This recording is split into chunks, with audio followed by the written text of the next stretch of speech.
Hello, and welcome to Unit 3. Unit 3 is focused mostly on settings. And settings are really important, especially in short stories. Some authors use them, the setting as a symbol more than others. Could even be part of an allegory if you want to go kind of big picture. There's a lot to do with settings. Having said that, this week's readings are also heavily set on settings. Of them, 3 are set indoors and 1 is set outdoors.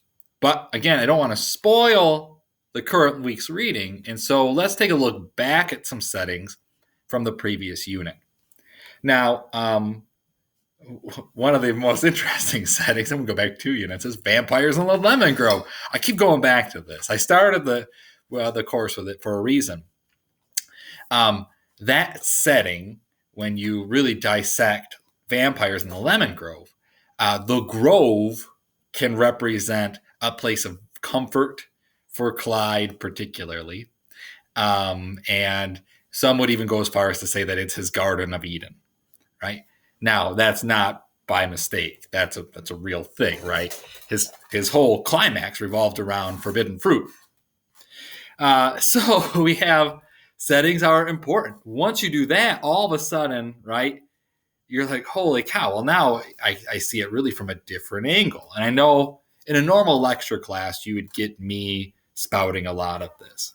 I don't like to do that in lit, even though I had instructors who routinely did this, because I really want you to kind of self-discover. And so, again, I'm not spoiling plot lines for you, and the discussion boards are going to be critical. The journal rights, right? I really want you to read a bunch and then apply it.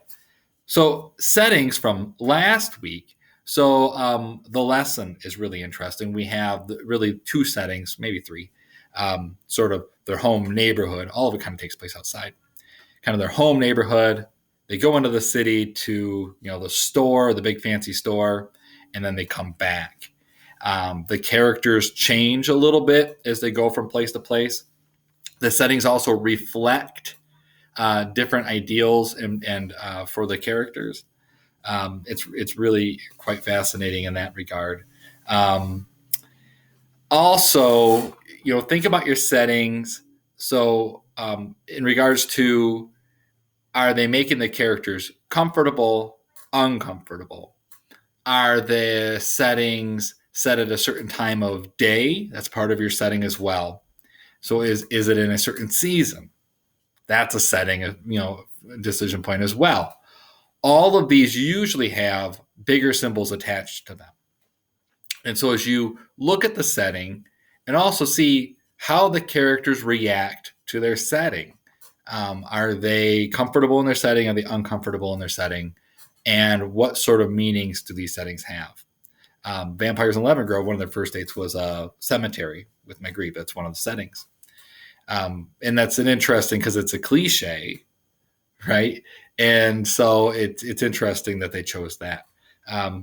Always look at your settings and always analyze those for the story, because they should, for good writing, support that along the way. Mirror things or contrast things. Every once in a while, you might get a sense of like something doesn't feel right here. And a lot of times it's also the setting has something to do with that. So I'll enjoy seeing these discussion board posts, and I look forward to reading them.